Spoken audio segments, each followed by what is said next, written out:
Hello everyone, मेरी हिंदी कहानियाँ में आप लोगों का स्वागत है। आज की कहानी है सास से ही ससुराल का असली सुख है। कहानी अगर पसंद आए तो वीडियो को लाइक, सब्सक्राइब, कमेंट जरूर करना। दोपहर का वक्त था। रमा जी अपने कमरे में आराम कर रही थी। अचानक कोलाहल की आवाज से उनकी नींद टूट गई। ध्यान से सुनने पर पता चला कि आवाज उनके बेटे बहू के कमरे से आ रही थी। अचानक इन दोनों को क्या हो गया? अभी खाने की मेज पर तो सब कुछ सही था। सोचती हुई रमा जी उनके कमरे में जाने के लिए उठी ही थी कि फिर उन्हें ख्याल आया कि पति पत्नी के बीच उन्हें नहीं बोलना चाहिए। आपस की बात उन्हें आपस में ही सुलझानी चाहिए। ये सोचकर उन्होंने अपने कदम रोक लिए। धीरे धीरे बेटे विनय और बहू स्वाति की आवाज में तल्खी और तेजी के साथ साथ रमा जी की बेचैनी बढ़ती ही जा रही थी। अचानक ही स्वाति की आवाज उनके कानों में पड़ी। खबरदार विनय, अगर तुमने मुझ पर हाथ उठाने की कोशिश भी की तो। ये सुनकर रमा जी अब अपने आप को रोक नहीं सकी और उनके कमरे की तरफ बढ़ गई। जब वो वहां पहुंची तब उन्होंने देखा विनय स्वाति पर हाथ उठाने ही वाला था। इससे पहले कि स्वाति कोई प्रतिक्रिया करती, रमा जी ने बीच में आकर विनय का हाथ पकड़ लिया।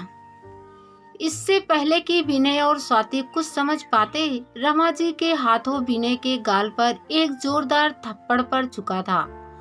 माँ, आपने मुझ पर हाथ उठाया क्यों? विनय ने रुआंसे सुर में कहा। रमा जी अपने गुस्से से जाहिर करती हुई बोली, क्योंकि तूने आज मेरी परवरिश को गाली दी है। विनय, तेरी हिम्मत कैसे हुई अपनी पत्नी पर हाथ उठाने की? यही सिखाया है मैंने तुझे। पर माँ, आपको पूरी बात मालूम ही नहीं है। आप सुन तो लीजिए कि क्या हुआ। विनय ने गुस्से से स्वाति की तरफ देखते हुए कहा। रमा जी स्वाति के पास खड़ी होते हुए बोली, मुझे नहीं जाननी कोई भी बात। पति पत्नी के बीच की बात आपस में ही रहनी चाहिए। मैं अगर जानती हूँ तो बस इतना कि मैंने किसी को भी मेरे घर की लक्ष्मी का अपमान करने का हक नहीं दिया है।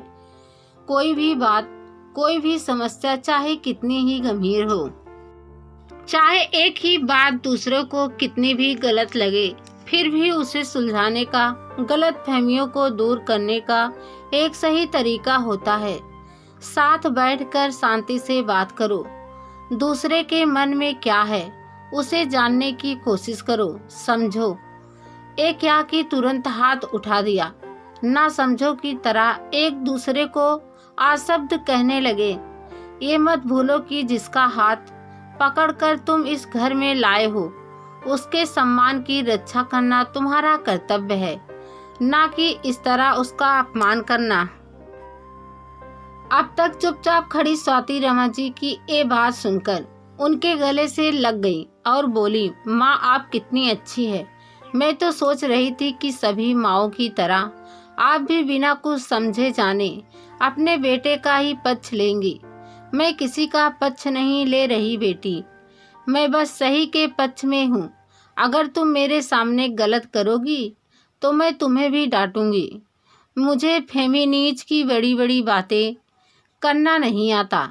मैं बस इतना ही जानती हूँ कि अगर स्वयं एक स्त्री होकर भी मैं दूसरी स्त्री के सम्मान को अपने सामने कुचले जाते हुए देखती रहूं तो लालत है मेरी अस्तित्व पर, फिर चाहे उस सम्मान को कुचलने वाला मेरा अपना बेटा ही क्यों ना हो। रमा जी ने स्वाति के सर पर हाथ रखते हुए कहा। अपनी माँ की बातें सुनकर विनय को अब अपनी हरकत पर शर्मिंदा महसूस हो रही थी। वो सोचने लगा, आखिर स्वाति की गलती ही क्या थी। उसने बस इतना ही तो कहा था कि कल से एक हफ्ते तक उसके दफ्तर में ज्यादा काम है तो उसे सुबह जल्दी निकलना पड़ेगा। इसलिए वो अपने दफ्तर जाते वक्त उनके लिए भी घर से खाने का डिब्बा लेते आए। और इतनी सी बात को उसने ईगो इशू बना लिया कि भला स्वाति उसे आदेश कैसे दे सकती है। जबकि वो भूल गया था कि महंगाई और बढ़ते खर्चों का हवाला देकर उसने ही तो स्वाति को ये नौकरी करने के लिए कहा था। और ये भी भूल गया कि उसके पापा हमेशा ही किस तरह घर से लेकर बाहर के कामों में भी बेहिचक उसकी माँ का हाथ बटाते हैं। उन्होंने हमेशा उसे भी यही सिखाया है। विनय को एहसास हो रहा था कि उसे सचमुच अपने माता पिता की परवरिश को शर्मिंदा किया था। गलती का एहसास होते ही विनय ने बिना किसी देर के स्वाति से माफी मांगते हुए कहा, स्वाति, हो सके तो मुझे माफ कर देना। आगे से मैं ऐसी बेवकूफ़ी वाली हरकत कभी नहीं करूँगी। बस आज आखिरी बार मुझे माफ कर दो। अपनी बात कहते कहते विनय की आंखों से आंसू की धार बह चली। उसके आंसू पोंछते हुए स्वाति बोली, मुझे भी माफ कर दो।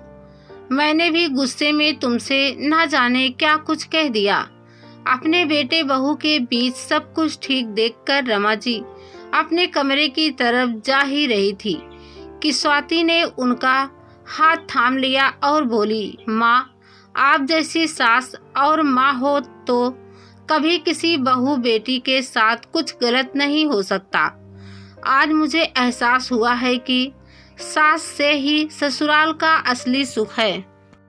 रमा जी कुछ कहने ही वाली थी कि उनके पति नवीन जी, जो ना जाने कब से आकर चुपचाप इन तीनों की बातें सुन रहे थे, बोले, अच्छा बहू, बस सास से ससुराल है ना, तो फिर मैं जो तुम्हारे लिए ये तुम्हारे पसंदीदा समोसे लाया था, इसे मैं और विनय खा लेते हैं। तुम्हारे लिए तो हम तुम्हारी सासू माँ है ही। उनकी बात सुनकर सभी हंस पड़े। स्वाति उनके हाथ से समोसे का पैकेट लेते हुए बोली, नहीं नहीं पापा, मैं अपनी गलती सही कर लेती हूँ। आप दोनों जैसे सास और ससुर से ही ससुराल का असली सुख है। नवीन जी ने हंसते हुए स्वाति के सर पर हाथ रखा और विनय की तरफ देखते हुए बोले, बेटा, आज तुम्हारी माँ यहाँ थी तो उसने बात संभाल ली। देखना कहीं भविष्य में ऐसा ना हो कि जब हम दोनों ना रहे तब तुम फिर ऐसी कोई हरकत करो कि हम अपनी बहू से नजरें ना मिला सके। उनके गले लगते हुए विनय ने कहा, नहीं नहीं पापा, मैं भरोसा दिलाता हूँ, अब ऐसा कभी नहीं होगा। हम सचमुच बहुत भाग्यशाली हैं कि हमारे पास आप दोनों जैसे माता पिता हैं। अच्छा बस, अब बीती बातों को भूल जाओ सब लोग और चलो गर्मा गर्म समोसों का आनंद लो। रमा जी बोली, बड़ों के सही मार्गदर्शक के कारण खाने की मेज पर एक बार फिर से गर्म समोसे के साथ प्रेम और स्नेह की ठंडी बयार बह चली थी।